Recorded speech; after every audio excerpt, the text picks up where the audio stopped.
নমস্কার, Tapasi cooking blog থেকে সবাইকে স্বাগতম। চলে এলাম আজকে একটা নতুন ভিডিও নিয়ে। ভিডিওটা পুরো দেখতে থাকো, পাশে থাকো। তো বন্ধুরা, আজকে চালতা দিয়ে একটা ঢ্যাঁড়স দিয়ে চিংড়ি মাছ দিয়ে একটা রেসিপি দেখাবো। চালতাগুলো কেটে নিচ্ছি।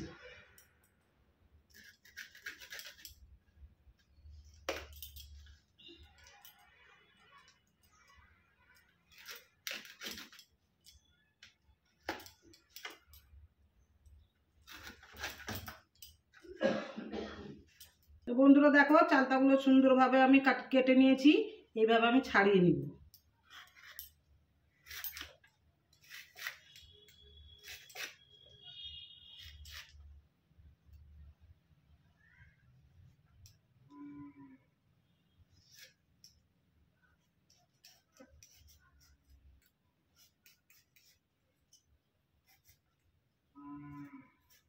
এই যে সুন্দরভাবে ছাড়িয়ে নিয়েছি।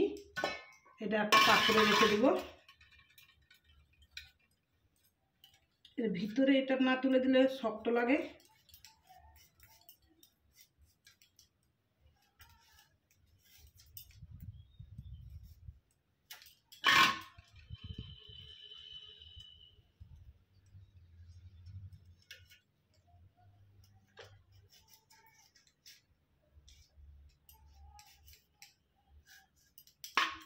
তো বন্ধুরা, এইভাবে সব ছাড়িয়ে ফেলেছি। এবারে নিয়ে চলে এসেছি। বন্ধুরা, চালতাগুলো কাটা হয়ে গেছে। এবারে ভালো করে ধুয়ে নিব, সিদ্ধ করতে দেব। বন্ধুরা, কড়া বসিয়ে দিয়েছি। কড়াতে একটু জল দিয়ে দিব। চালতাগুলো ভালোভাবে ধুয়ে নিয়েছি। এবারে দিয়ে দিব একটু হলুদ গুঁড়ো দিয়ে দিব, একটু লবণ দিয়ে দিব। এবারে একটু ঢাকা দিয়ে দিব।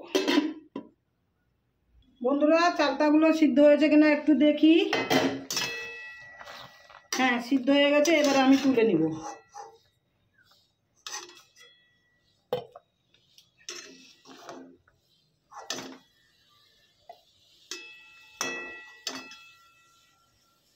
কড়া বসিয়ে দিয়েছি। কড়াতে তেল দিয়ে দিব।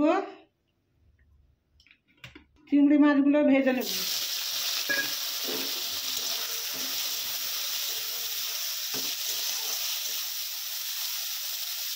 তো বন্ধুরা, চিংড়ি মাছগুলো ভালো করে একটু নাড়াচাড়া করে নিচ্ছি। ভাজা হয়ে গেছে। এবারে তুলে নেব।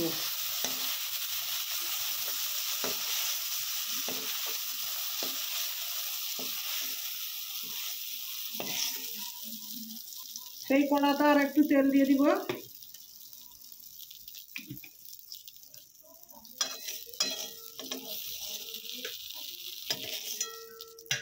ঢ্যাঁড়সগুলো কেটে ভালো করে ধুয়ে রেখেছিলাম, ভেজে নেব। একটু হালকা ভাজতে হবে, কারণ চোখে পড়বে চালটা পাকে। ভাজা হয়ে গেছে। এবারে তুলে নিব। চটের ঢ্যাঁড়স তো হালকা ভাজতে হবে, না একটু ভাজলে সবুজ সবুজ একটা গন্ধ বেরোয়। তার জন্য আমি একটু ভেজে নিলাম।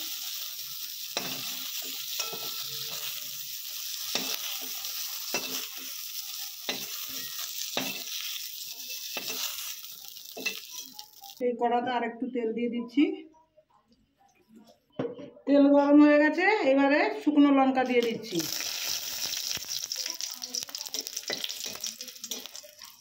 পাঁচ ফোড়ন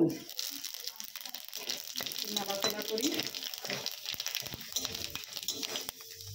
এবারে বন্ধুরা দেখো, চালতাগুলো সিদ্ধ করে ভালো করে চটকে নিয়েছি। এবারে এই জলটা ঢেলে দেবো।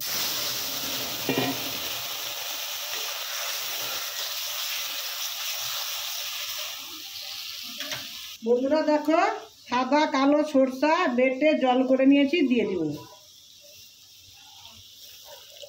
এতে বেশি মশলা লাগে না। এইভাবে টকটা বানিয়ে বাড়িতে খাবেন, ভালো লাগবে। একটু হলুদ দিয়ে দিচ্ছি, লবণ।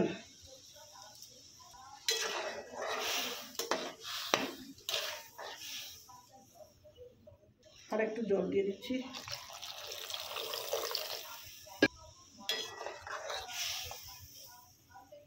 এবারে ঢ্যাঁড়স চিংড়ি মাছগুলো ভেজে রেখেছিলাম, দিয়ে দিব।